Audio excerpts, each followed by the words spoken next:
মমতা বন্দ্যোপাধ্যায়কে নিয়ে আপনার একটা প্রবলেম আছে, কারণ কি মমতা বন্দ্যোপাধ্যায় বিধানসভায় বাজেটের দিন যেভাবে রেগে গেছিলেন, আপনারা তো কার্যত অসভ্যতামি করছেন মমতা বন্দ্যোপাধ্যায়ের সাথে।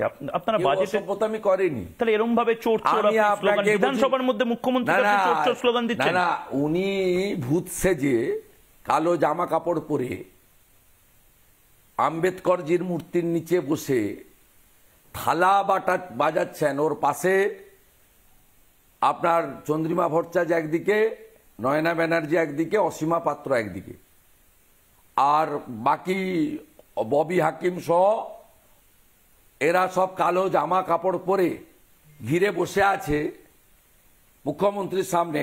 মোদি চোর, অমিত চোর, অমিত চোর, মোদি চোর। আপনারাই তো লাইভে দেখিয়েছেন। মোদি চোর, অমিত চোর বললে বিজেপির এমএলএরা মেনে নেবে নাকি? আমি 29 নভেম্বর অমিত শাহজির সভা শেষ করে লাইভে দেখছিলাম এসব করছে। আমি ফিরে গিয়ে মুখের কাছে বলেছি চোর চোর চোর। রিয়েল চোর তো মমতা ব্যানার্জি। এই কারণে আমাদের তো এজেন্সির উপরে প্রশ্ন আছে যে আপনারা একে ছেড়ে রেখেছেন কেন? আপনারা মমতা ব্যানার্জির অফিসে যারা কাজ করতেন, মানিক মজুমদার থেকে কার্তিক বাবু থেকে প্রত্যেককে ডেকেছেন। সোনালিদির ভাই যে কাজ করতো শেখর বাবু তাকে ডেকেছেন, ডেরেকো ব্রায়েনকে ডেকেছেন, সুব্রত বক্সিকে ডেকেছেন, জাগো বাংলার অ্যাকাউন্টস নিয়েছেন, চিফ মিনিস্টার রিলিফ ফান্ডে সরাসরি সারদা রোজ ভ্যালি টাকা দিয়েছে, তার অ্যাকাউন্টস নিয়েছেন। মমতা ব্যানার্জির বাড়ির ইলেকট্রিকের বিল পেমেন্ট হয়েছে, এই ডকুমেন্ট সারদাতে আছে। Telephone bill, land telephone bill payment হয়েছে। এরপরে কি প্রমাণ চাই? আমি ওই ভাইপোর মতো 11 সালে ক্ষমতায় আসার পরে রাজনীতিটা করিনি, পারিবারিক পরিচয়। I started my journey as a student leader 1988 সালে। প্রশান্ত কিশোর গত সপ্তাহে একটা ইন্টারভিউতে বলেছেন অনেকগুলো ফ্যামিলি নেতার সাথে দিস পার্সনের নামও এসেছিল, অভিষেক ব্যানার্জি, বলেছেন টবে লাগানো গাছ। প্রশান্ত কিশোরের মূল্যায়ন, যিনি main adviser of the Trinamool Congress ছিলেন, তার ছেলেরা এখনো এখানে কাজ করে, তা তিনি তো বলে দিয়েছেন উনার স্ট্যাটাস কি, উনার উচ্চতাটা কি, উনার যোগ্যতাটা কি। এরপরে আমার মুখ থেকে আর কি শুনবেন? মমতাকে নিয়ে আপনার একটা প্রবলেম আছে, কারণ কি মমতা বন্দ্যোপাধ্যায় বিধানসভায় বাজেটের দিন যেভাবে রেগে গেছিলেন, আপনারা তো কার্যত অসভ্যতামি করছেন মমতা বন্দ্যোপাধ্যায়ের সাথে। আপনারা বাজেটে অসভ্যতামি করেনি, তাহলে এরকম ভাবে চোর চোর স্লোগান বিধানসভার মধ্যে মুখ্যমন্ত্রী চোর চোর স্লোগান দিচ্ছেন। না, উনি ভূত সেজে কালো জামা কাপড় পরে আম্বেদকরজির মূর্তির নিচে বসে থালা বাজাচ্ছেন। ওর পাশে আপনার চন্দ্রিমা ভট্টাচার্য একদিকে, নয়না ব্যানার্জি একদিকে, অসীমা পাত্র একদিকে, আর বাকি ববি হাকিম সহ এরা সব কালো জামা কাপড় পরে ঘিরে বসে আছে মুখ্যমন্ত্রীর সামনে। মোদি চোর, অমিত চোর, অমিত চোর, মোদি চোর। আপনারাই তো লাইভে দেখিয়েছেন। মোদি চোর, অমিত চোর বললে বিজেপির এমএলএরা মেনে নেবে নাকি? আমি 29 নভেম্বর অমিত শাহজির সভা শেষ করে লাইভে দেখছিলাম এসব করছে। আমি ফিরে গিয়ে মুখের কাছে বলেছি চোর চোর চোর। রিয়েল চোর তো মমতা ব্যানার্জি। এই কারণে আমাদের তো এজেন্সির উপরে প্রশ্ন আছে যে আপনারা একে ছেড়ে রেখেছেন কেন?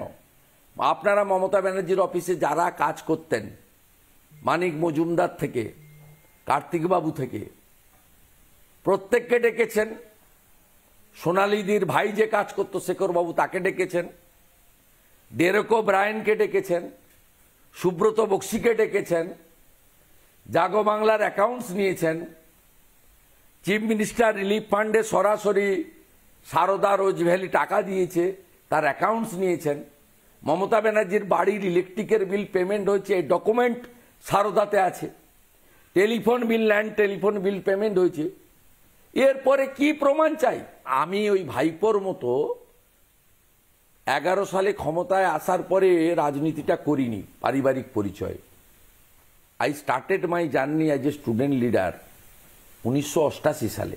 প্রশান্ত কিশোর গত সপ্তাহে একটা ইন্টারভিউতে বলেছেন অনেকগুলো ফ্যামিলি নেতার সাথে দিস পার্সনের নামও এসেছিল, অভিষেক ব্যানার্জি বলেছেন টবে লাগানো গাছ।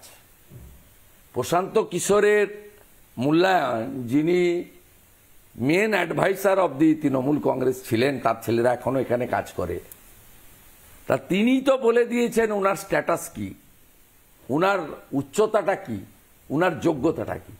এরপরে আমার মুখ থেকে আর কি শুনবেন?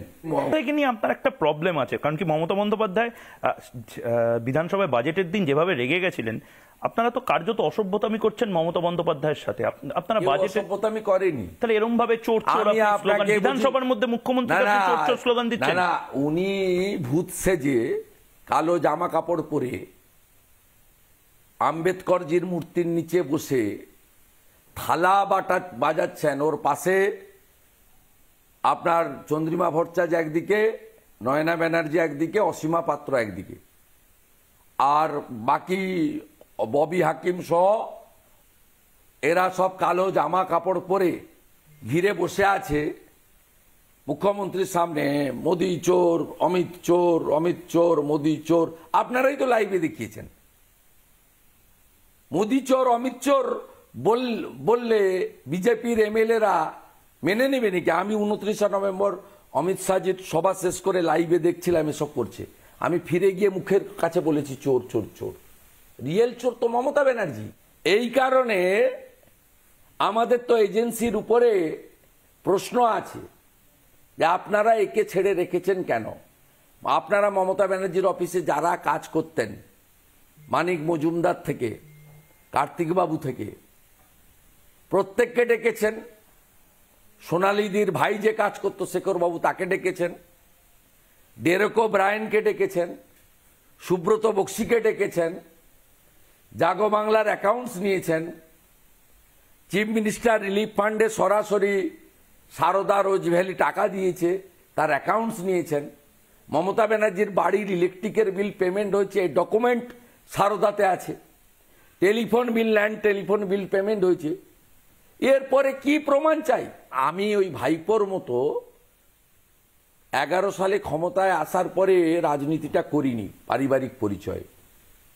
I started my journey as a student leader 1988 সালে। প্রশান্ত কিশোর গত সপ্তাহে একটা ইন্টারভিউতে বলেছেন অনেকগুলো ফ্যামিলি নেতার সাথে দিস পার্সনের নামও এসেছিল, অভিষেক ব্যানার্জি বলেছেন টবে লাগানো গাছ। প্রশান্ত কিশোরের মূল্যায়ন, যিনি main adviser of the Trinamool Congress ছিলেন, তার ছেলেরা এখনো এখানে কাজ করে, তা তিনি তো বলে দিয়েছেন উনার স্ট্যাটাস কি, উনার উচ্চতাটা কি, উনার যোগ্যতাটা কি। এরপরে আমার মুখ থেকে আর কি শুনবেন?